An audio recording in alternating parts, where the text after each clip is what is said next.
Description यहाँ लिखा हुआ है, यूनिट से पहचान लो, सबसे इंपॉर्टेंट यूनिट से पकड़ के चलोगे, गलती से भी गलती नहीं होगी। Unit most important. Right, obviously latent heat के दौरान टेम्परेचर चेंज नहीं हो रहा होता है, जो भी हीट आ रही होती है वो सीधे के सीधे फेज चेंज में यूज हो जाती है। फिर ये एक सवाल है, मैं जरूर डिस्कस करना चाहूंगा। Piece of ice, mass 100 gram, temperature 0 Celsius, put in 200 gram of water at 25 degree Celsius. तैयार हो जाइए, मैं इसी का एक वर्जन अभी लेने वाला हूँ। How much ice will melt as the temperature of the water reaches 0 degree. इसने पहले ही बता दिया कि temperature of water will reach 0 degree. मैं भी इसको चेंज करूंगा, देखिएगा। तो स्पेसिफिक हीट ऑफ वाटर दे रखा है, specific latent heat of fusion of ice दे रखा है। राइट, अब ये नाम में कभी स्पेसिफिक लगा देते हैं, कभी नहीं लगाते हैं। स्पेसिफिक जो है ना वो ऐसे ही है, मतलब कि मिस्टर लगा दिया तो लगा दिया, नहीं लगाया तो नहीं लगाया। समझ रहे हैं मिस्टर अंकित राज? आपको अंकित राज बोलूं चाहे मिस्टर अंकित राज बोलूं, आपकी इज्जत पे कोई फर्क नहीं पड़ने वाला है क्या मिस्टर कुशाग्र सिंह?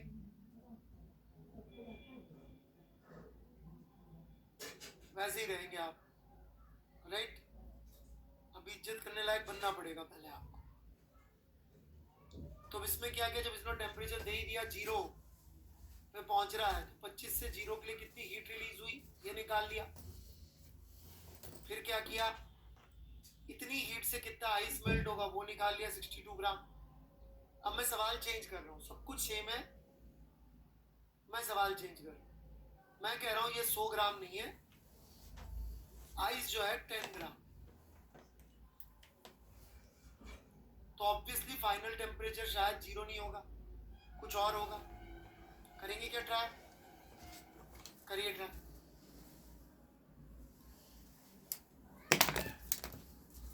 ठीक है, फाइनल टेम्परेचर निकाल, बिल्कुल सड़ा सा सवाल।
सुधीर राज जी, आपको और कुछ चाहिए हो, लोहे का चाहिए हो, और कोई अनरिलेटेड चीज चाहिए जिसकी जरूरत ही नहीं पड़ रही है सवाल में?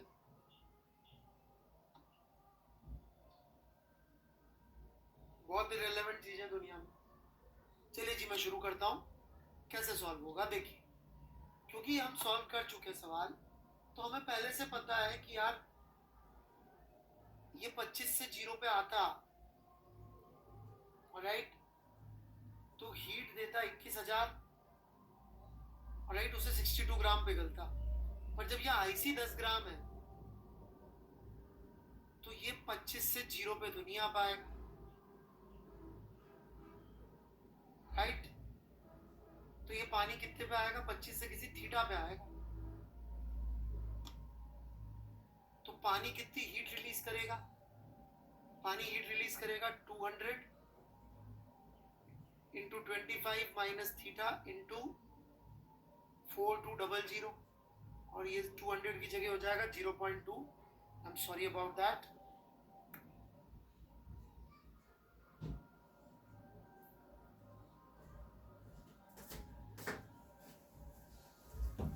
So this is the heat released,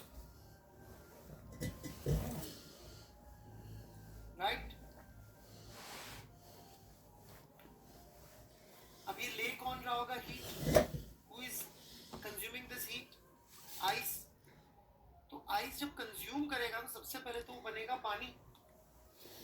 10 ग्राम पानी बनेगा तो 3.4 into 10 raise to power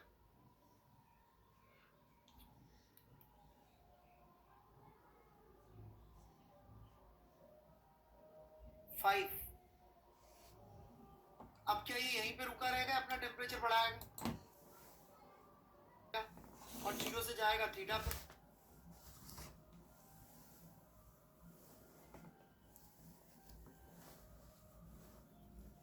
this is heat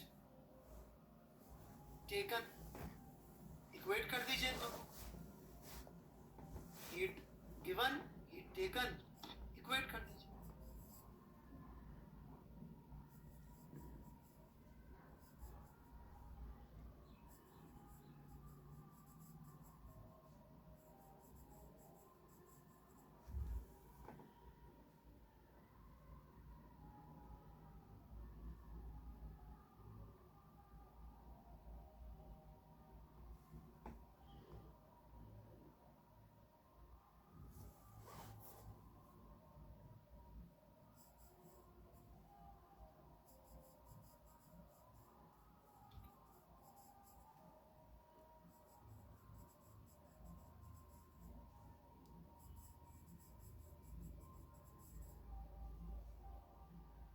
हो जाएगा सॉल्व।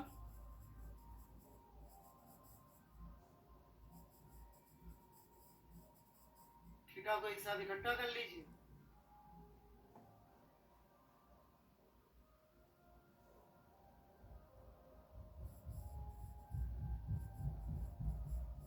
चौधरी जी आपने कॉपी तो किया नहीं होगा, I am really doubtful, right? ये क्या दिख रहा है आपको यहाँ पे? ये किस मिनट का कॉपी कर लीजिए प्लीज।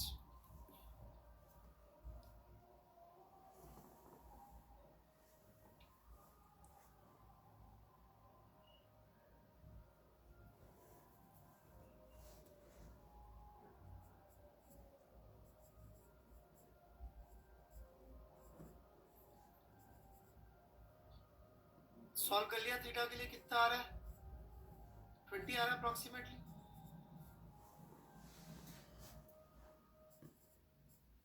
ठीक है, समझ में आ गया।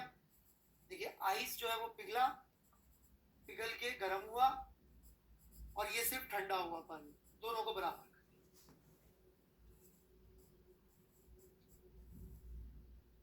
जैसे कि इसी से रिलेटेड एक सवाल और ले लेता हूं, क्योंकि सबसे टफ सवाल यही होते हैं समझने में, बाकी तो बहुत ही आसान सवाल है, राइट? यदि आप लोग कॉपी करके आए तो जल्दी जल्दी समझ में आ जाएगी चीजें। सेकंड वाला,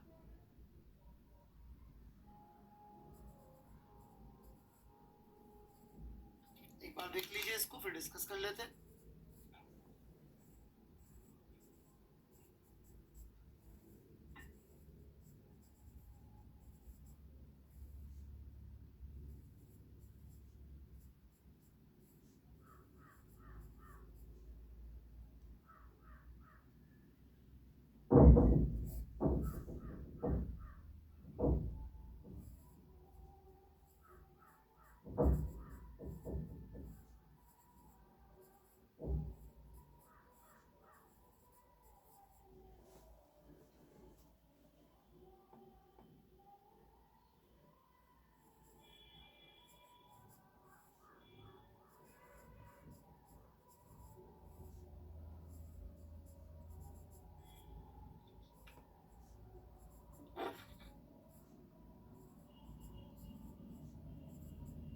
मेरा जो पानी आइस पिघल के पानी बना है मोक्ष, वो 0 पे टिका रहेगा या दोनों का टेम्परेचर सेम हो जाएगा फाइनल? बाद में तुम पता कर पाओगे कि इसमें से कौन सा आइस पानी था पहले, या कौन सा जो अब पानी बना है वो आइस नहीं था। है जी मोक्ष जी, तो उसको भी थीटा पे जाना पड़ेगा। सेकंड ट्राई कर लीजिए जल्दी से।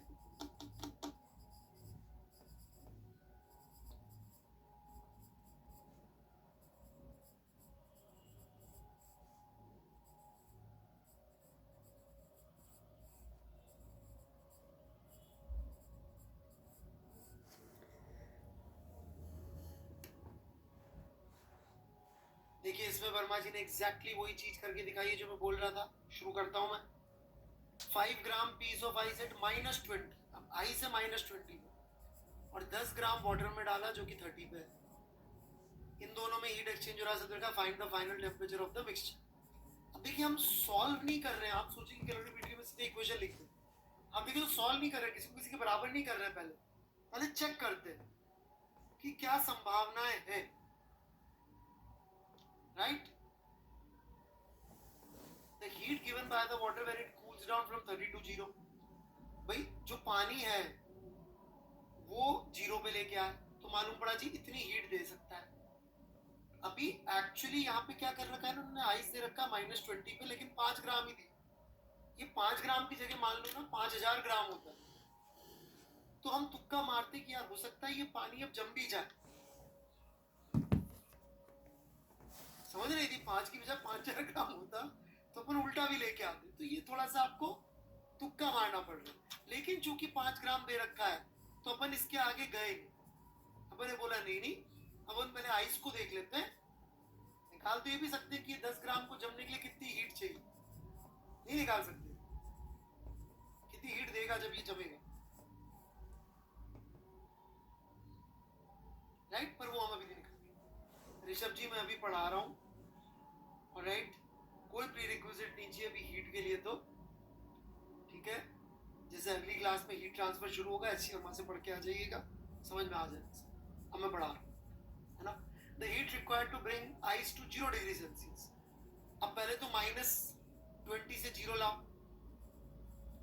0 इसलिए क्योंकि बड़ा स्पेसिफिक कारण है 0 का, क्योंकि 0 डिग्री सेल्सियस पे यदि आ गए तो भी आगे मालूम पड़ेगा आइस और वाटर दोनों एग्जिस्ट कर सकते, और 0 से आगे निकल गए या इधर आ गए तो फिर कहानी चेंज हो जाती। तो 0 पिघलने के लिए 210 चाहिए, तो इसका मतलब इसके पास पूरे आइस को पिघलाने लायक हीट है। पूरे आइस को पिघलाने लायक हीट तो है इसके पास। सॉरी नहीं, ये तो 0 तक लाने के लिए हीट है। 0 तक लाने के लिए हीट है, तो 0 पे आइस आ गया। अब पिघलाने के लिए कितनी हीट चाहिए इस आइस को? 1680। लेकिन पिघलाने के लिए सफिशिएंट नहीं, मतलब कुछ आइस को पिघला पाएगा, सारे आइस को 0 पे ला पाएगा, पर कुछ को पिघला पाएगा। इसका मतलब मिक्सचर का टेम्परेचर क्या रह जाएगा? 0। अभी मुझे इस सवाल को आपको चेंज करवाना है, तो मैं इसको 5 की जगह जो है 500 कर देता हूँ, बिल्कुल डिफरेंट बन जाएगा क्वेश्चन। समझ पा रहे हैं क्यों बिल्कुल डिफरेंट बन जाएगा क्वेश्चन?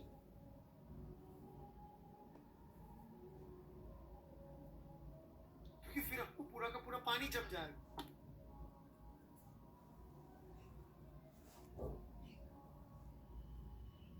ठीक है, फिर उसमें कैलकुलेट करना पड़ेगा। एग्जैक्टली यहाँ देख लो ना, इसी में डेटा देख लो आप। इसको 5 की बजाय 500 कर दें अपन, तो ये हो जाएगी 2100। 5 ग्राम की जगह 500 ग्राम कर दो, और जबकि इसके पास कितनी है? 1260।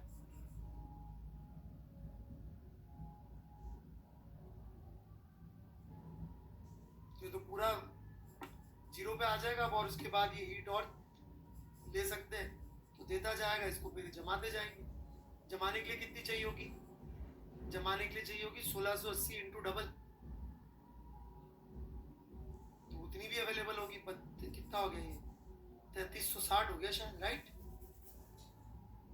सही है ना? तो 3360 प्लस 1260 मतलब पूरा जम के फिर इसका टेम्परेचर भी घटेगा, पूरा सॉलिडिफाई होते चला जाएगा। तो ऐसे भी सवाल बन सकते हैं।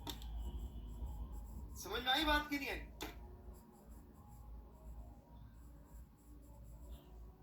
चलिए, तो ये इसलिए अपन ना कोई स्टैंडर्ड फॉर्मूला लेके सॉल्व नहीं कर सकते, वो चेक करना पड़ता। ठीक है, चलिए मैं थोड़ा सा पीछे आ जाता हूँ जहां से अपन शुरू किए थे।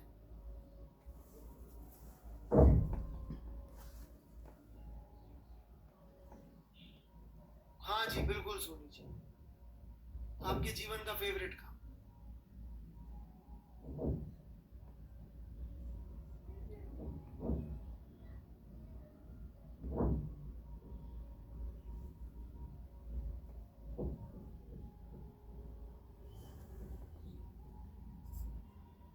आगे बढ़े भाई।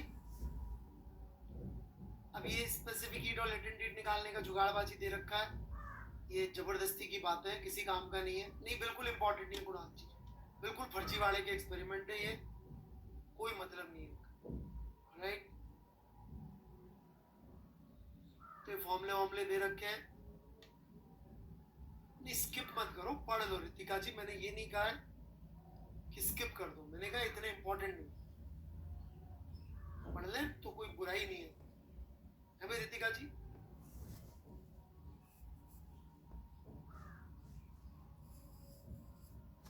अब मैं पूछूंगा जो लड़कों से सवाल पूछता हूँ आपसे उल्टा, तो आपको अच्छा नहीं लगेगा। पूछू क्या?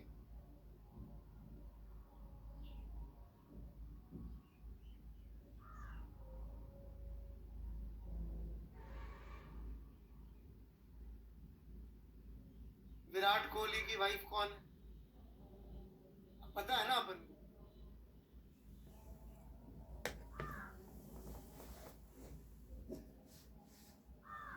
इसको क्यों नहीं स्किप किया अपन?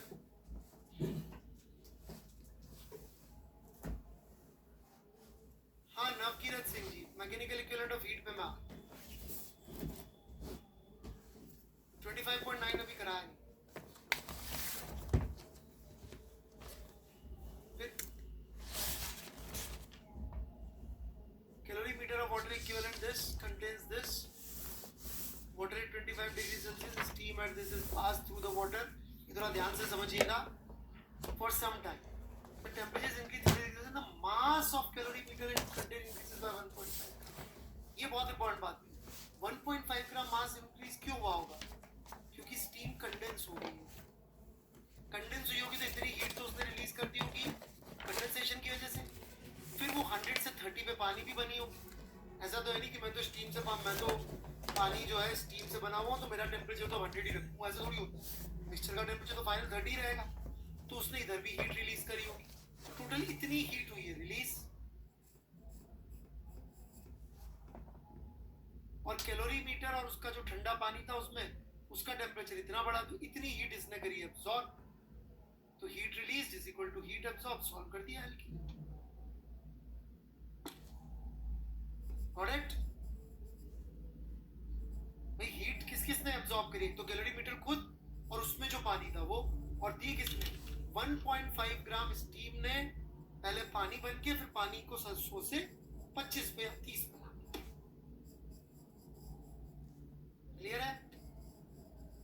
ठीक है।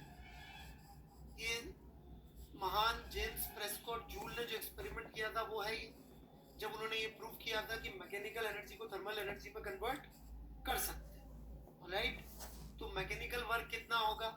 वैसे तो FdS होता है, पर FdS को हम लोग थोड़ा बहुत कन्वर्ट कर लेते हैं कभी कभी।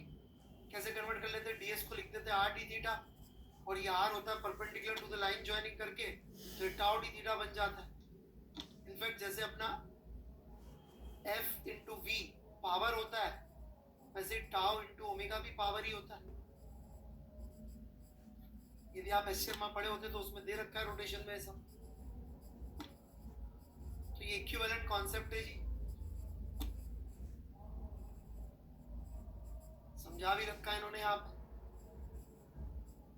ठीक है, ये अपन ने वर्क डन निकाल लिया और उसको अपन ने चेंज इन थर्मल एनर्जी कर दी। सो ये हो गया आपका मैकेनिकल इक्विवेलेंट ऑफ हीट. इस पे भी सवाल है, आगे जाके मैं भी ले लेता हूँ. कुछ पूछना है यहाँ तक?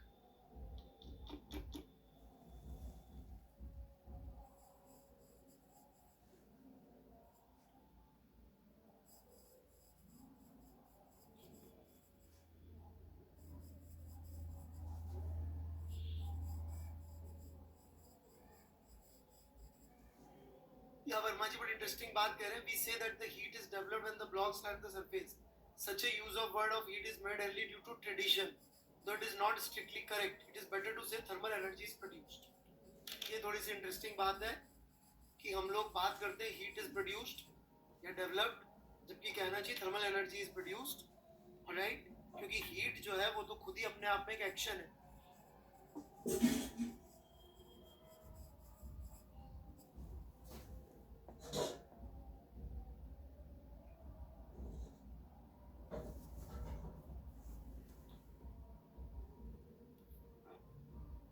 बढ़े आगे. First worked out example.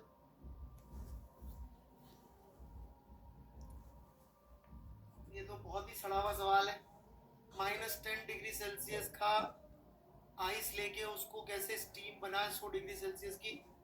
तो भैया -10 से 0 पे ले जाने की हीट, फिर 0 से मेल्ट करने की हीट, फिर मेल्ट करने के बाद 0 से 100 ले जाने की हीट, फिर 100 से वापस स्टीम में कन्वर्ट करने की हीट.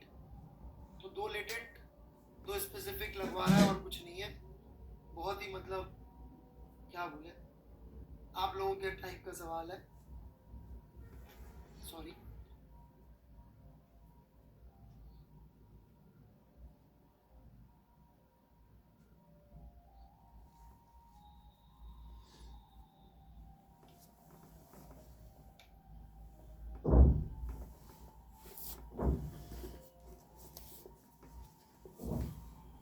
मतलब बिल्कुल रिजिड बॉडी से उल्टा है. मतलब जितना कम सोचोगे उतना अच्छा. राइट. अब यहाँ पे इन्होंने कंटेनर दे दिया है 100 ग्राम का, containing 200 gram is -20. Heat is added to system at the rate दे दिए भाई. 4 मिनट बाद टेम्परेचर क्या होगा, ड्रॉ रफ. ठीक है जी, तो मैं शुरू करता हूँ. अब इसमें वर्मा जी क्या करवा रहे हैं देखिएगा. सबसे पहले वो निकाल रहे हैं कि भाई सिस्टम को -20 से 0 ले जाने के लिए कितनी हीट चाहिए होगी. तो -20 से 0 ले जाने के लिए हीट में 2 चीजें हैं. एक आपका कंटेनर और एक आइस. तो इन दोनों को जोड़ा, ये प्लस, तो इतनी हीट चाहिए होगी. फिर टाइम निकाल लिया, 24 सेकंड ही लगे इसमें. तो अपने पास 4 × 60 मतलब 240 सेकंड है. राइट. तो 24 सेकंड के अंदर तो आप देखेंगे टेम्परेचर जो है -20 से 0 पहुंचा है. कोई डाउट यहाँ तक? अब 0 डिग्री सेल्सियस पे ये मेंटेन रखेगा. क्यों? क्योंकि जितनी भी हीट आ रही होगी पिघलने में काम आएगी. उसके लिए 16,000 कैलोरी चाहिए शायद.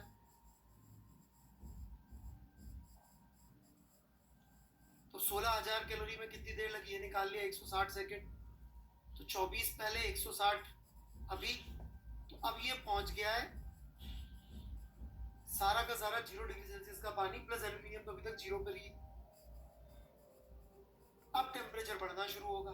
फाइनल टेम्परेचर थीटा मान लिया और बचे हुए हीट देख ली कितनी हीट अवेलेबल है बचे हुए सेकंड्स में.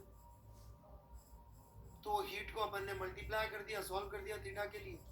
आगे आंसर 25.5. ऐसा ग्राफ बन जाए. तो पहले बढ़ा, फिर कांस्टेंट हो गया क्योंकि अभी आइस पिघल रहा है. और फिर जब पूरा आइस पिघल गया फिर टेम्परेचर बढ़ना शुरू हो गया. 100 पे पहुंच जाता तो फिर कांस्टेंट हो जाता. राइट. फोर्थ बहुत इंटरेस्टिंग क्वेश्चन है. Very very interesting question. आप भूल गए हो तो एक बार पढ़ लें.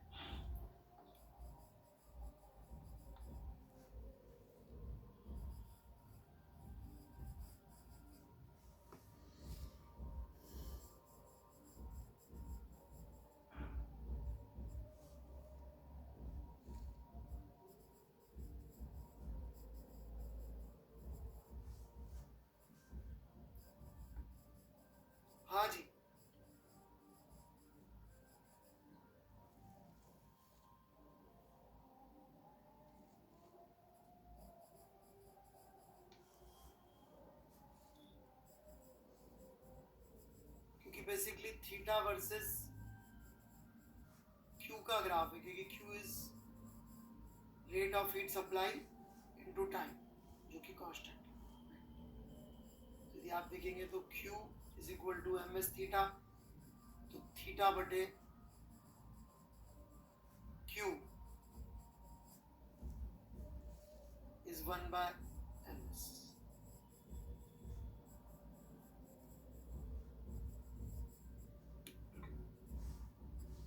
फोर्थ पढ़ लिया सबने? तो यहाँ बड़ा इंटरेस्टिंग फिनोमेना हो रहा है फोर्थ में। फोर्थ में क्या हो रहा है, राइट? एक थर्मली इंसुलेटेड वेसल में पानी है, वाटर है, और ऊपर है एयर। अब इन्होंने क्या किया, इसको वैक्यूम सील करना कहते हैं एक्चुअली।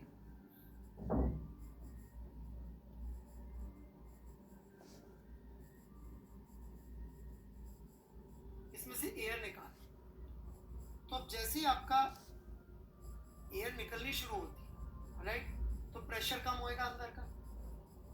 पता नहीं आपको ये बात पता है कि नहीं पता है, लो प्रेशर पे बॉइलिंग पॉइंट कम हो जाता है। पता है क्या बात? 7वीं 8वीं में पढ़ा कि पहाड़ों में दाल पकने में टाइम लगता है। क्यों टाइम ज्यादा लगता है? क्यों? क्योंकि पानी यदि 90 डिग्री सेल्सियस से बॉईल होगा तो पहले तो दाल रहती थी 100 पे, अभी दाल जो है 90 पे रह रही, टाइम ज्यादा लगेगा क्योंकि 90 पे भी पानी गायब हो जा रहा है। तो जैसे प्रेशर कम होगा बॉईल होता चला जाए। अब ये बॉईल होएगा, राइट,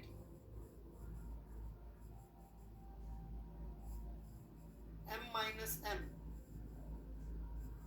तो इतनी हीट इसको चाहिए होगी, वो कहां से आएगी? बचा हुआ वाटर जो होगा वो आइस में कन्वर्ट हो रहा हो, उससे जो हीट रिलीज हो रही होगी वो इसमें जा रही है। वो अलग बात है, अपने लेटेंट हीट्स को सेम मान लिया है, थोड़ा बहुत वेरिएशन आता है पर इन्होंने दे रखा है तो मान लिया। तो मतलब वहां पे क्या होगा, जो वाटर था वो गायब हो जाएगा और स्टीम बन जाएगी।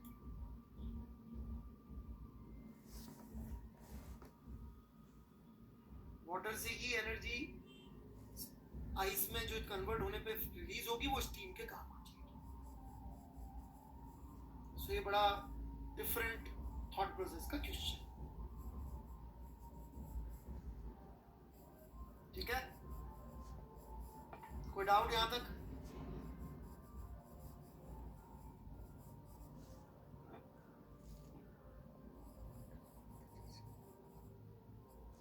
सुप्रीत राज जी, आप बीच में सो जाते हैं क्या? अभी क्या बोला मैंने? लो प्रेशर पे बॉइलिंग पॉइंट कम हो जाता है यार। ये बच्चा, उसको 100 पे ही बॉईल कराना है।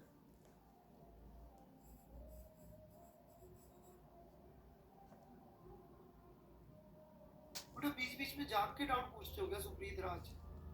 अभी तो बोला मैंने लो प्रेशर पे बॉइलिंग पॉइंट कम हो जाता है। मतलब पता है कहानी का एक पूरा एपिसोड मिस करके डाउट पूछते हो तुम।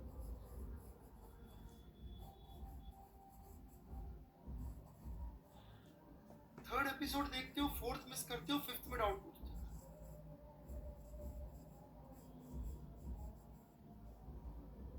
हाँ जी हो सकता है बॉयल, आपने नहीं देखा तो मैं क्या करूं?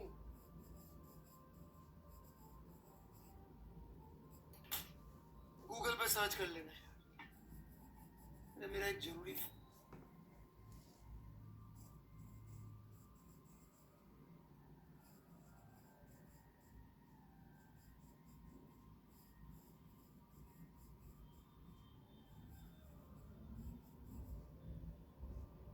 डन।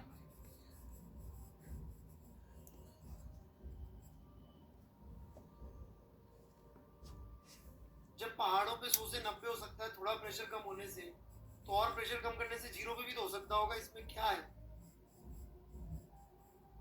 चौथी पांचवी सब थी। चलो जी मैं तो पढ़ा।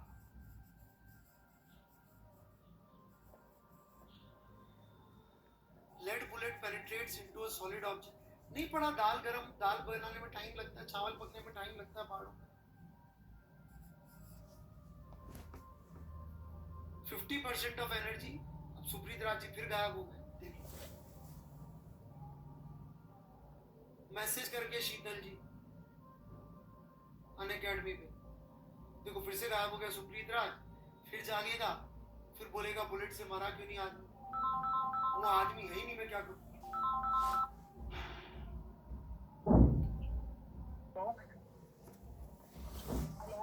हेलो सुप्रीत राज, हेलो थैंक्स सर, वो दूसरे टैब में बिजी रहता है। सही बोल रहे आप। Kinetic energy was used to heat it, बची हुई कहाँ गई, बची हुई उसके डिफॉर्मेशन में चली, राइट। तो इनिशियल स्पीड पूछ रहा है, इनिशियल स्पीड बुलेट कितनी थी और मेल्टिंग पॉइंट इतना है, तो ये सब करके तो 27 से 327 जाने के लिए कितनी हीट चाहिए पहले ये निकाल लिया अपन, फिर मेल्ट के लिए कितनी चाहिए ये निकाल लिया, टोटल हीट निकाल ली और इसको हाफ ऑफ काइनेटिक एनर्जी के बराबर कर दी, सॉल्ट। सेम लॉजिक पे छठा सवाल, इसमें क्या हो रहा है, mgh is getting converted to, same logic, ठीक है। तो मैं पक गया हूँ यार, अब थोड़ा ढंग का चीज पढ़ा लूँ। एक बच्चा बेचारा आज पहली क्लास में आया था, बोला लाइव क्लास में पहली बार आया हूँ, राइट, उसको लग रहा होगा क्या खराब टीचर है ये।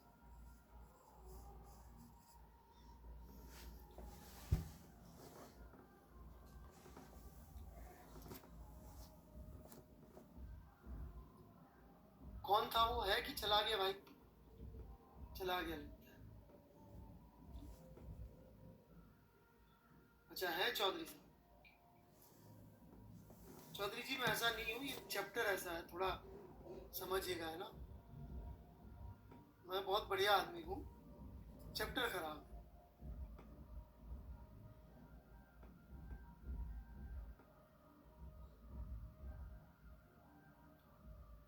चलिए जी,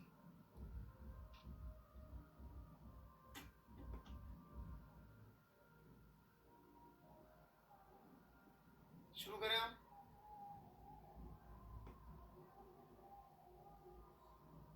हीट ट्रांसफर,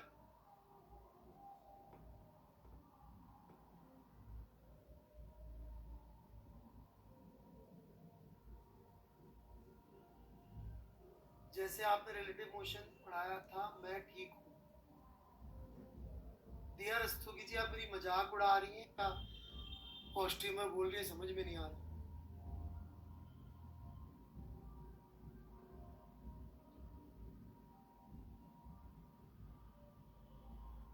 ऐसे मजाक मत उड़ाइए खुलेआम।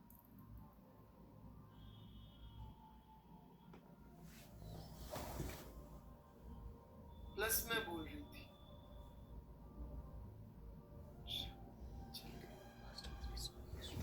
पॉजिटिव, अच्छा पॉजिटिव, समझ में नहीं आया पॉजिटिव, राइट। थोड़ा सिंपल तरीके से बोल दिया करिए।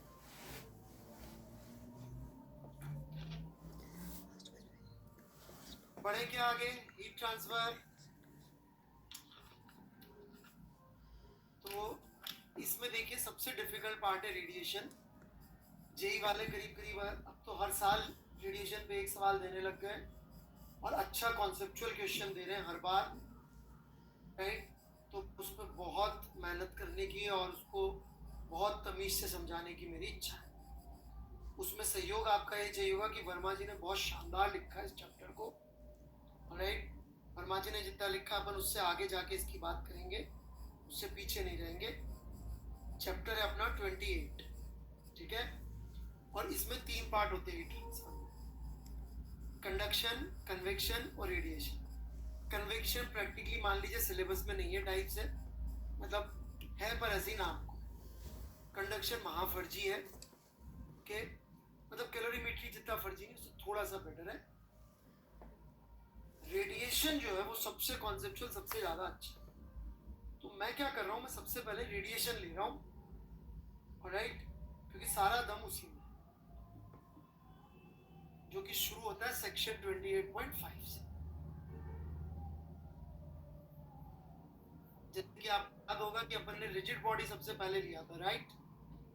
क्यों? सबसे आसान था इसलिए। सॉरी, रिजिड बॉडी में एंगुलर मोमेंटम सबसे पहले लिया। क्यों?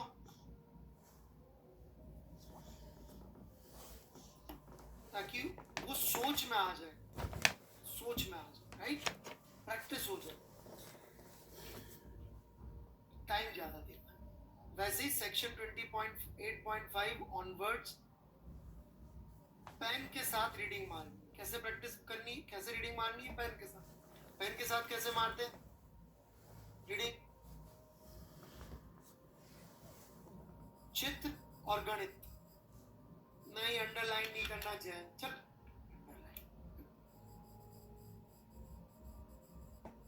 कम से कम चित्र और गणित। और यदि कोई उसकी थ्योरी समझ में आ जाए तो उसको भी अपनी भाषा में लिख लेना।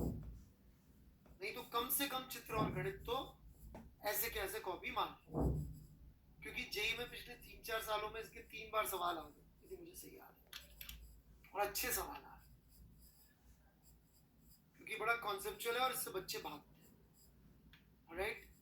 टीचर भी, इनफैक्ट टीचर में ही बताऊं, जब मैं बिल्कुल नया टीचर था तो जब मेरे को अपने जीवन की रेडिएशन की पहली क्लास लेनी थी, हाँ इस साल भी आया, तो मेरी तबीयत एकाएक मुझे खराब लगने लग गई थी। मैंने बॉस को फोन करके बोला, साहब आज तबीयत ठीक नहीं लग रही, तो मेरी क्लास कैंसिल कर दी।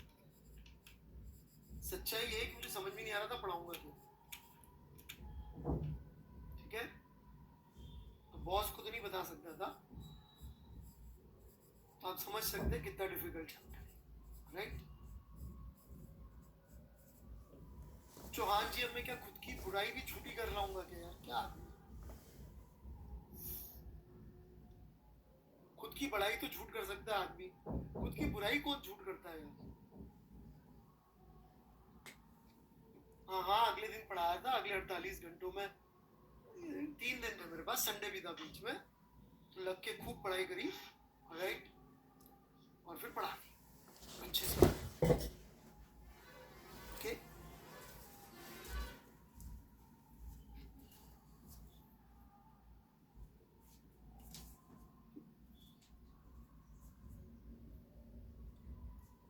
एक मिनट यार, क्या है?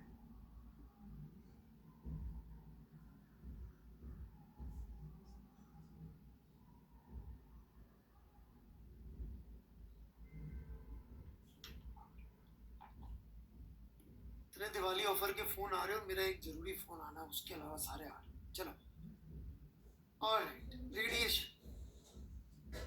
तो 3 तरह के हीट ट्रांसफर होते हैं बच्चों, एक का नाम है रेडिएशन,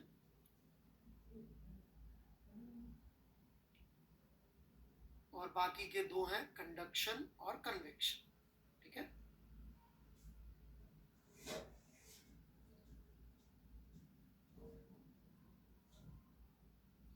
कन्वेक्शन कौन सा वाला होता है? जब अपन पानी गर्म करते हैं चूल्हे पे रख के, तो चूल्हा क्या करता है, नीचे वाले लेयर को गर्म करता है तो उसकी डेंसिटी कम हो जाती है, और ऊपर का जो लेयर होती है वो तो भारी रहती है, कि उसका टेम्परेचर तो अभी बढ़ा नहीं है, तो वो भारी डेंसिटी चीज नीचे जाती है, हल्की डेंसिटी की चीज ऊपर आ जाती है, तो उसको कन्वेक्शन करंट बन जाता है, राइट? तो दैट इज कन्वेक्शन। ये हमारे सिलेबस में इसका मैथमेटिकल लेवल नहीं है, तो इसकी ज्यादा चिंता नहीं करना, इसका थोड़ा बहुत मैथमेटिकल एप्लीकेशन आएगा, वो मैं बता दूं। कंडक्शन कौन सा होता है? यदि आप किसी आग वाग में कोई चम्मच का एक सिरा रख दे, दूसरे सिरे को पकड़ के रखे, थोड़ी देर में आपको अपने वाला सिरा गर्म लगने लग जाता है, दैट इज कंडक्शन। जैसे कि आपने आग के ऊपर पतीला चढ़ा रखा है, तो जो उसका ऊपर वाला हिस्सा होता है उसको छुएंगे थोड़ी देर में वो भी गर्म हो जाता है, दैट इज कंडक्शन। जहाँ पे फिजिकल कांटेक्ट होता है सॉलिड के अंदर, तो सॉलिड में जो जाता है। रेडिएशन क्या है? रेडिएशन होता है जैसे कि जो सूरज से हम तक आग पहुंच रही है, एनर्जी पहुंच रही है, that is radiation. Basically heat transfer through electromagnetic waves, ठीक है? Heat transfer through electromagnetic waves.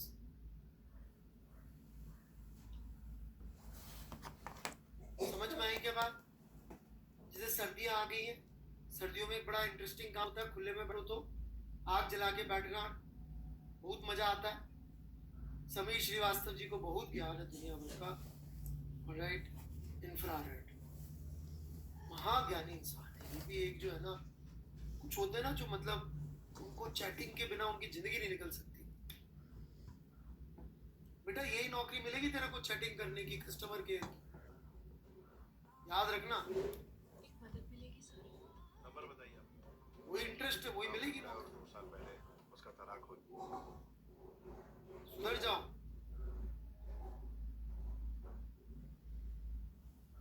देखो अभी भी लिख रहा है, अभी भी लिख रहा है। मैं कम लिखता हूँ, ये भी तो लिखा ना तूने। थैंक यू सर लिख के खत्म हो जाना चाहिए था। Thank you sir, I will improve, बस दैट्स ऑल। बढ़िया मेरे की, मतलब मैं डॉक्टर बोल रहा है बीमार है, नहीं आप बोल रहे ना पेट में बीमारी है, पेट में तो पक्का नहीं है सर, दर्द हो रहा है सर, पेट ठीक है सर, पेट यार ये तुम्हारा दिखा रहा है अल्सर फल्सर, सर ये सब गलत है, ठीक है, सॉरी जी गलती हो गई, आई एम सॉरी, खूब टाइप करो, सही कह रहे हैं आप, कम टाइप करते हैं और टाइप करो। तो क्या बेटा हम लोग इलेक्ट्रोमैग्नेटिक वेव्स पढ़ने जा रहे हैं? Are we going to study electromagnetic waves? No, electromagnetic wave तो बहुत भारी चीज है, मैक्सवेल की 4 इक्वेशन चाहिए होती है, जेई सिलेबस में 3.5 है। समझ रहे हो, जब 12th की पूरी फिजिक्स खत्म हो जाएगी तब भी इलेक्ट्रोमैग्नेटिक वेव नहीं आएगी। हम पढ़ रहे हैं बस हीट ट्रांसफर वाला पार्ट थ्रू इलेक्ट्रोमैग्नेटिक वेव्स। समझ में आई क्या बात? क्या ये फिनोमिना सब जगह चल रहा होता है? यस, प्रूफ, आप कमरे में अंधेरा करके सो जाइए, गुड नाइट मत जलाइए, क्या होता है, एक छोटे छोटे से जीव होते हैं ऐसे मच्छर, वो ढूंढ लेते हैं आपको,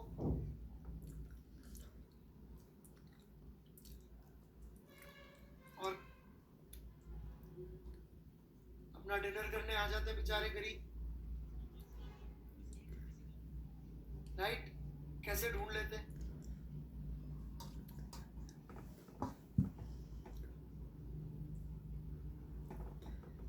थोड़ा कार्बन डाइऑक्साइड भी रीजन है, थोड़ा स्मेल भी, दिखता नहीं हो, राइट? या फिर आपने सुना हो हीट सीकिंग मिसाइल्स होती हैं, इंफ्रारेड मिसाइल्स, वो प्लेन के इंजन के पीछे पड़ जाती हैं, जैसे जैसे प्लेन किधर भी जाएगा वो पीछे पीछे चल करती रहेगी, तो वो भी रेडिएशन बेस्ड है। या फिर अपन ने नाइट विजन का वो कंप्यूटर गेम खेलते हैं, वो पबजी या पता नहीं कौन कौन से होते थे, कॉल ऑफ ड्यूटी वगैरह, उसमें नाइट विजन वाला आता है, हरा हरा सब दिखता है, राइट? तो वो क्या होता है reason, what is going on there? कैसे देख लेते रात में? क्योंकि बॉडी से हीट निकल रही होती,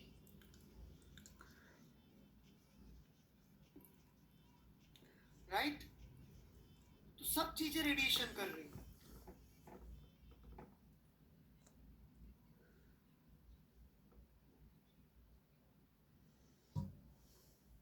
हाँ बिल्कुल, दीवार के आर पार भी देख सकते हैं आप, इंफ्रारेड सेंसर जो होते हैं, राइट? या रात को अपन फोटो भी खींच सकते हैं, आजकल जो मोबाइल आ रहे हैं उससे भी खींच जाते हैं रात को फोटोज, नाइट मोड से, राइट? तो ये सब चीजें एसेंशियली क्या बात कर रही हैं? ये सब चीजें एग्जाम्पल है रेडिएशन का, क्योंकि इसमें जीवित वस्तुएं दिखती है, निर्जीव वस्तु नहीं दिखती। क्यों? क्योंकि निर्जीव वस्तुओं का टेम्परेचर वही होगा जो एम्बियंस का है। समझ रहे नहीं समझ रहे? जो जीवित है उसका टेम्परेचर कुछ अलग होगा। तो ये सब चीजें यदि आप थोड़ा सा सेक्शन 28.5 ऑनवर्ड्स पढ़ के आएंगे तो बढ़िया समझ में आएगी। डीप में थ्योरी का लेक्चर होगा, अगले 2-1 लेक्चर काफी डीप थ्योरी में जाएंगे हम लोग, राइट। वो हीट बेस्ड नहीं है टीवी का रिमोट, वो अलग इंफ्रारेड, वो कंट्रोल्ड इलेक्ट्रोमैग्नेटिक वेव से, हीट वाली अनकंट्रोल्ड होती है। ठीक है, चलिए, धन्यवाद जी। जिनके भी सवालों के मैं जवाब नहीं दे पाया माफी चाहता हूँ। राम राम जी।